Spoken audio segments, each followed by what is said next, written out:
ओम शांति। मुरली है 21 फरवरी 2023। बाप दादा के मधुर महावाक्य। मीठे बच्चे, किसी भी चीज में आसक्ति नहीं रखनी। देह सहित सबसे पूरा बैगर बनना है। शिवपुरी और विष्णुपुरी को याद करते रहना है। मीठे बच्चे, किसी भी चीज में आसक्ति नहीं रखनी है। देह सहित सबसे पूरा बैगर बनना है। शिवपुरी और विष्णुपुरी को याद करते रहना है। आज का प्रश्न है, गरीब निवाज बाप गरीब बच्चों को भी किस बात में आप समान बना देते हैं? गरीब निवाज बाप गरीब बच्चों को भी किस बात में आप समान बना देते हैं? बाबा ने उत्तर दिया। बाबा कहते, जैसे मैं फराक दिल हूँ, काख पान ले तुम्हें बादशाही देता हूँ, ऐसे तुम बच्चे भल गरीब हो लेकिन फराक दिल बनो। थोड़े पैसे से भी यह गॉडली यूनिवर्सिटी खोल दो, इसमें खर्चा कोई नहीं। 3-4 ने भी इस यूनिवर्सिटी से अच्छा फल पा लिया तो खोलने वाले का अहो सौभाग्य। सिर्फ सपूत बन कर रहना, कभी काम क्रोध के वश सतगुरु की निंदा नहीं कराना। ओम शांति। बाप दादा और मम्माएं 2 होती हैं, दादी और माता। एक दादी और एक माता। यह है तुम्हारी बड़ी माँ है, परंतु बच्चों को संभालने के लिए जगत अम्बा निमित्त बनी हुई है। शिव बाबा है बहुरूपी, वह बहुत खेल पाल भी करते हैं। स्वहेज होते हैं ना, जब सगाई होती है तो भी स्वहेज करते हैं, और जब शादी का समय होता है तो दोनों फटे हुए कपड़े पहनते हैं। चाहे लड़का हो चाहे लड़की हो, तेल लगाते हैं। यह रस्म भी यहाँ की है। तुम बच्चों को भी बाप समझाते हैं कि पूरा बैगर बनना है। कुछ भी नहीं होगा तो सब कुछ मिल जाएगा। देह सहित कुछ भी ना रहे।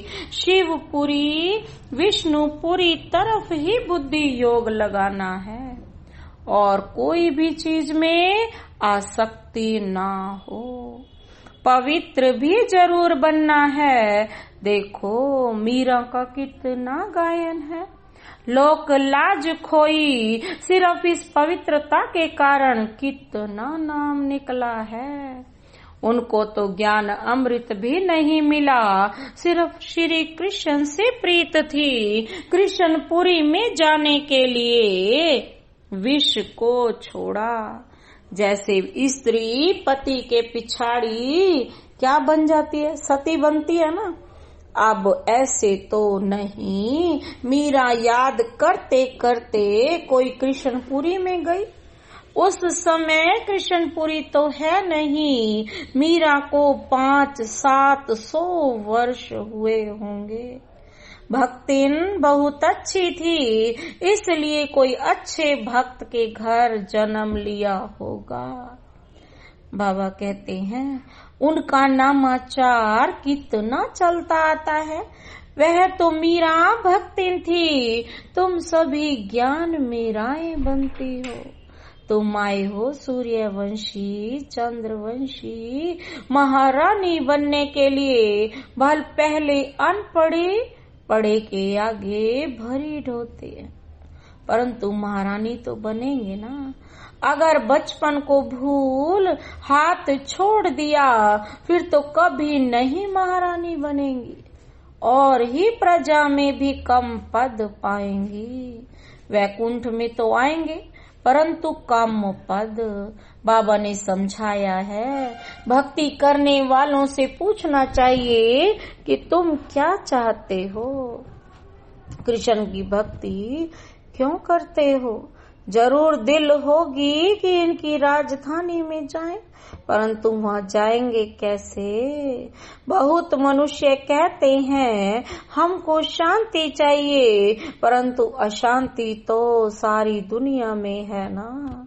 यह एक कोई शांति मिलने से क्या होगा? हम तुमको 21 जन्मों के लिए सदैव सुखी बना सकते हैं। देवताएं इस भारत में ही सदा सुखी थे, अब वह राजधानी स्थापन हो रही है। यहाँ तो है ही माया का राज्य, शांति मिल नहीं सकती। शांति के लिए अलग जगह है, सुख के लिए अलग जगह है। सुख धाम में सब सुखी होते हैं, कोई एक भी दुखी नहीं रहता, और दुख धाम में फिर एक भी सुखी नहीं रहता। यथा राजा रानी तथा प्रजा, सब दुखी ही दुखी हैं। सुख धाम में कभी जानवर भी दुख नहीं पाते, वहाँ तो कोई भी दुख नहीं पाएगा। शांति की दुनिया ही अलग है, जिसको निर्वाण धाम कहते हैं फलाना निर्वाण धाम गया, परंतु गया कोई भी नहीं है। अगर खुद चला गया तो फिर क्या करके गया? सब दुखी ही दुखी हैं, कितने लड़ाई झगड़े हैं। वह कहते हमारे देश में हिंदू निकल जाएं, हमारे देश से, और वह कहते फलाने निकल जाएं, एक दो को सहन नहीं कर सकते। अब बाप भी देखते हैं अनेक धर्म हो गए हैं तो लड़ते रहते हैं, इसलिए सभी देह के धर्मों को निकाल देते हैं। बाप कहते हैं जो भी धर्म वाले हैं सबको हम देह के धर्मों से निकाल देंगे। सतयुग में सिर्फ एक देवता धर्म रहता है, यह सब ज्ञान तुम बच्चों की बुद्धि में है।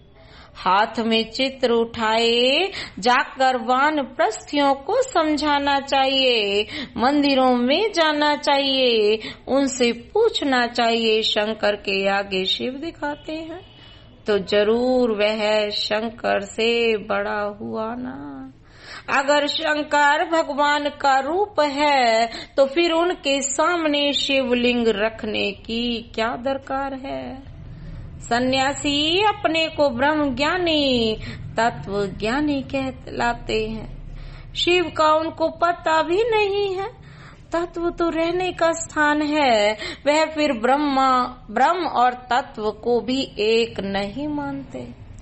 अच्छा, ब्रह्म ज्ञानी तत्व ज्ञानी है, फिर अपने को शिव क्यों कहलाते? वह तो समझते हैं शिव भी एक ही है, ब्रह्म भी एक ही है। अब ब्रह्म तो है ही रहने का स्थान, मनुष्य तो बहुत मूंझते हुए हैं। तुम बच्चों को अब होशियार होना है। तुम सन्यासियों को भी समझा सकते हो, उनसे भी कोई निकलेंगे जो असूल देवता धर्म के होंगे, वे झट ज्ञान को समझ लेंगे।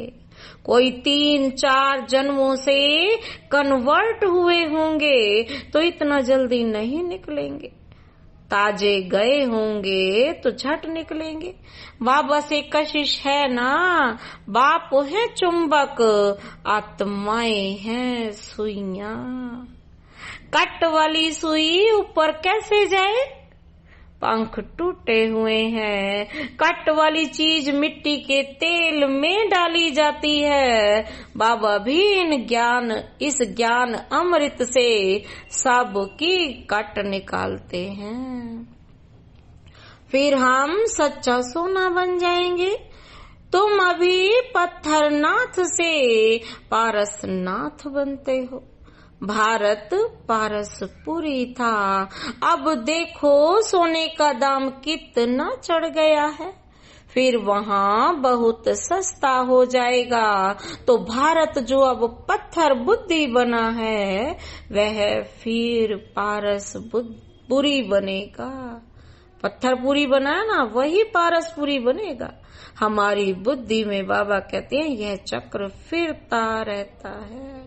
सारा दिन चक्र बुद्धि में फिरेगा, तब ही चक्रवर्ती राजा रानी बनेंगे। दुनिया में इन बातों को कोई भी नहीं जानते।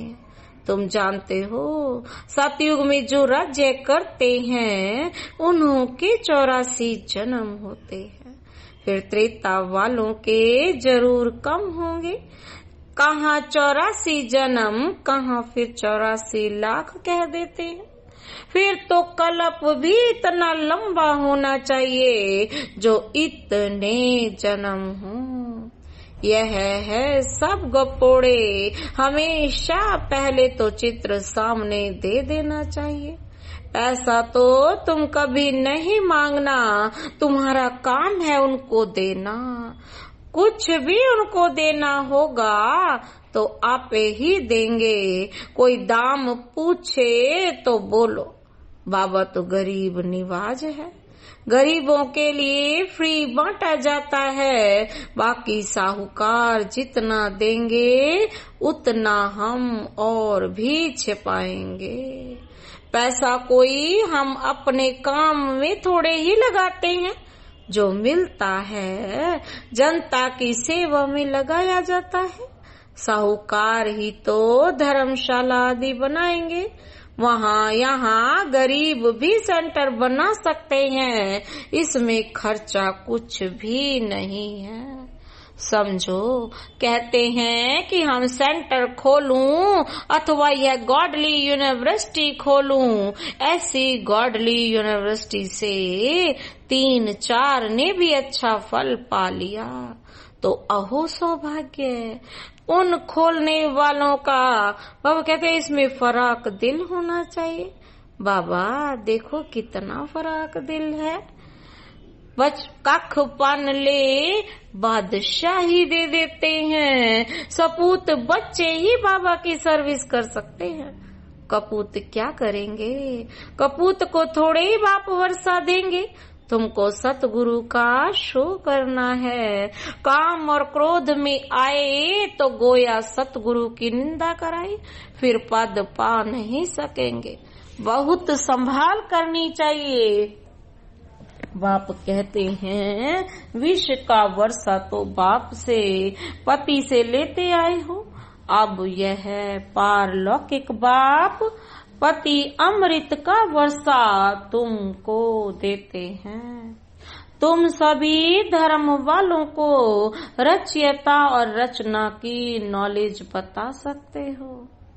वह रचयिता तो रहते ही हैं शांति धाम में। उनको याद करने से तुम शांति का वर्षा ले सकते हो। वर्षा लेते लेते विकर्म विनाश हो जाएंगे और तुम उनके पास चले जाएंगे। यह ज्ञान सभी धर्म वालों के लिए है। यह है बिल्कुल नई बात। शास्त्र तो हैं भक्ति मार्ग के। दर दर धक्का खाना, ब्राह्मण खिलाना, तीर्थों पर जाना, यहाँ तो एक ही ज्ञान से बेड़ा पार हो जाता है और कहीं जाने की दरकार ही नहीं। तो मीठे मीठे बच्चे अब तुम स्वर्ग में चलते हो। जो विष पीने वाले हैं वह विघ्न तो जरूर डालेंगे क्योंकि सारी दुनिया धुंधकारी है। देखो भारत में पवित्रता नहीं है तो धक्के खाते रहते हैं, हंगामे हैं, स्ट्राइक करते रहते हैं, गवर्नमेंट का नाक में दम चढ़ा देते हैं। गवर्नमेंट साफ कह देती है कि इतना खर्चा हम लावें कहाँ से। तो वह कहते हैं तुम लोग मौज उड़ाते हो, धन इकट्ठा करते रहते हो। हमने क्या गुनाह किया है? हमको तनख्वाह चाहिए, स्ट्राइक कर लेते हैं तो धंधा ठहर जाता है। यह सब होना ही है। कहाँ सब्जी नहीं मिलेगी, कहाँ दूध नहीं मिलेगा, जहाँ तहाँ खिट पिट है। यह सब हंगामा हो, फिर शांति होगी विनाश का। और फिर विष्णुपुरी का साक्षात्कार तो अर्जुन को ही कराया था ना, तुमको भी अभी हो रहा है। देखो कहाँ बरसात नहीं पड़ती है तो भी यज्ञ रचते हैं, कहाँ बहुत अशांति होती है तो पीस के लिए यज्ञ रचते हैं। परंतु पीसफुल तो एक ही भगवान है। वह जब आए तो शांति का दान देने वाला तो वह एक ही है ना। देखो तुम कितने लाडले बच्चे हो, बहुत जन्मों के बाद अंत में आकर मिले हो, तो अब पूरा सौभाग्य लो। बच्चों को टोल पुट अर्थात मीठे बच्चे कहा जाता है। मिठाई खिलाई जाती है ना, वह होता है जिस्मानी मिठाई, और यह है रूहानी मिठाई जो रूहानी बाप देते हैं। देही अभिमानी हो रहना है, बड़ी भारी मंजिल है, इसमें मेहनत है। बाबा कहते हैं 8 घंटा तो देही अभिमानी बनो, फिर भल शरीर निर्वाहार्थ काम भी करो। रात को जागो तो बहुत अच्छी लगन रहेगी, कमाई है ना। हे नींद को जीतने वाले बच्चे, मुझ बाप को श्वासों श्वास याद करो, विचार सागर मंथन करो। रात दिन जितना योग में रहेंगे उतना विकर्म विनाश होंगे, और जितना ज्ञान सिमरण करेंगे उतनी कमाई होगी। बाकी तो सर्विस बहुत है। बाबा से पूछेंगे तो बाबा कहेंगे बैठे रहो, आराम करो, इसमें पूछने की दरकार नहीं है। बाबा ने लोक लाज का कुछ ख्याल किया क्या? अरे बादशाही मिलती है तो इनको मारो ठोकर, बाकी हाँ हर एक का अपना अपना पार्ट है, हर एक का कर्म बंधन अलग अलग है। पैसे हैं तो अलौकिक सर्विस में पैसे को सफल करो। यह तो बच्चे समझते हो, इस ज्ञान मार्ग में जरूर विघ्न पड़ते हैं, क्योंकि पवित्रता का सवाल है। जो भी धर्म स्थापन करने आते हैं उन्हों को पवित्र जरूर बनाना पड़े। इस समय तो मनुष्य बहुत गंदे हैं, विघ्न भी बहुत डालेंगे, झूठ कलंक भी लगाएंगे। इन बातों से डरना नहीं है। कुछ भी हो घबराना नहीं चाहिए। 5000 वर्ष पहले भी यह कलंक लगे थे, अब भी लगेंगे। झूठी झूठी बनावटी बातें भी करेंगे। किसको रिस्पॉन्ड ठीक ना मिलने से भी हंगामा करते हैं। आहिस्ते आहिस्ते सन्यासी उदासी आदि सब धर्म वाले आएंगे। सबको बाप की नॉलेज जरूर लेनी है। यह चित्र भी सारी दुनिया में जाने हैं। कभी क्रोध में आकर वाद विवाद नहीं करना है। भल जाए कोई निंदा करे, गुस्से में कभी नहीं आना चाहिए। बच्चों को रिफ्रेश हो फिर सर्विस करनी है। दिन प्रतिदिन कायदे कानून भी सुधरते जाएंगे। दुनिया के कायदे कानून तो बिगड़ते जाएंगे, क्योंकि वह तो तमो प्रधान बनती जाती है, हम तो सतो प्रधान बन रहे हैं। अच्छा तुम बच्चे हो राज ऋषि, तुम कहेंगे हम अभी तपस्या कर रहे हैं वानप्रस्थ में जाने के लिए। ऐसा जवाब देने का कोई मनुष्य को अक्ल नहीं है। वह तो वानप्रस्थ को समझते ही नहीं। तुम कहेंगे हम राजयोगी हैं, जीवन मुक्ति के लिए तपस्या कर रहे हैं। सिखलाने वाला है पारलौकिक परम पिता परमात्मा। ज्ञान का सागर ऐसे ऐसे माताएं बैठ समझाएं तो सब वंडर खाएंगे। बोलो, हमको पारलौकिक परम पिता परमात्मा पढ़ा रहे हैं भविष्य उच्च पद प्राप्त कराने के लिए। अच्छा, मीठे मीठे सिकिलधे बच्चों प्रति माता पिता बाप दादा का याद प्यार और गुड मॉर्निंग। रूहानी बाप की रूहानी बच्चों को नमस्ते। हम रूहानी बच्चों की रूहानी बाप दादा को नमस्ते नमस्ते, गुड मॉर्निंग। धारणा के लिए मुख्य सार है, पहला पॉइंट है, भल कोई निंदा करे हमें गुस्से में नहीं आना है। किसी से भी वाद विवाद नहीं करना है। रिफ्रेश हो फिर सर्विस करनी है। दूसरा पॉइंट है, नींद को जीतने वाला बनना है। रात को जाग कर भी बाप को याद करना है और ज्ञान का सिमरण करना है। देही अभिमानी रहने की प्रैक्टिस करनी है। आज का वरदान है, इंतजार को छोड़ इंतजाम करने वाले वियोगी की बजाय सहयोगी सो सहज योगी भव। इंतजार को छोड़ इंतजाम करने वाले वियोगी के बजाय सहयोगी सो सहज योगी भव। स्पष्टीकरण है, कई बच्चे इंतजार करते हैं कि यह छोड़े तो छूटूं, यह टकराव छोड़े तो छूटूं, लेकिन ऐसा नहीं होता। यह तो माया के विघ्न व पढ़ाई में पेपर समय प्रति समय भिन्न भिन्न रूपों से आने ही हैं। तो यह इंतजार नहीं करो कि फलाना व्यक्ति पास करे, फलानी परिस्थिति पास करे, नहीं, मुझे पास करना है, ऐसा इंतजाम करो। सदा श्रीमत की अंगुली के आधार पर चलते सहयोगी सो सहज योगी बनो। कभी सहयोगी कभी वियोगी नहीं। आज का स्लोगन है, अपने उमंग उत्साह द्वारा अनेक आत्माओं का उत्साह बढ़ाना यही सच्ची सेवा है।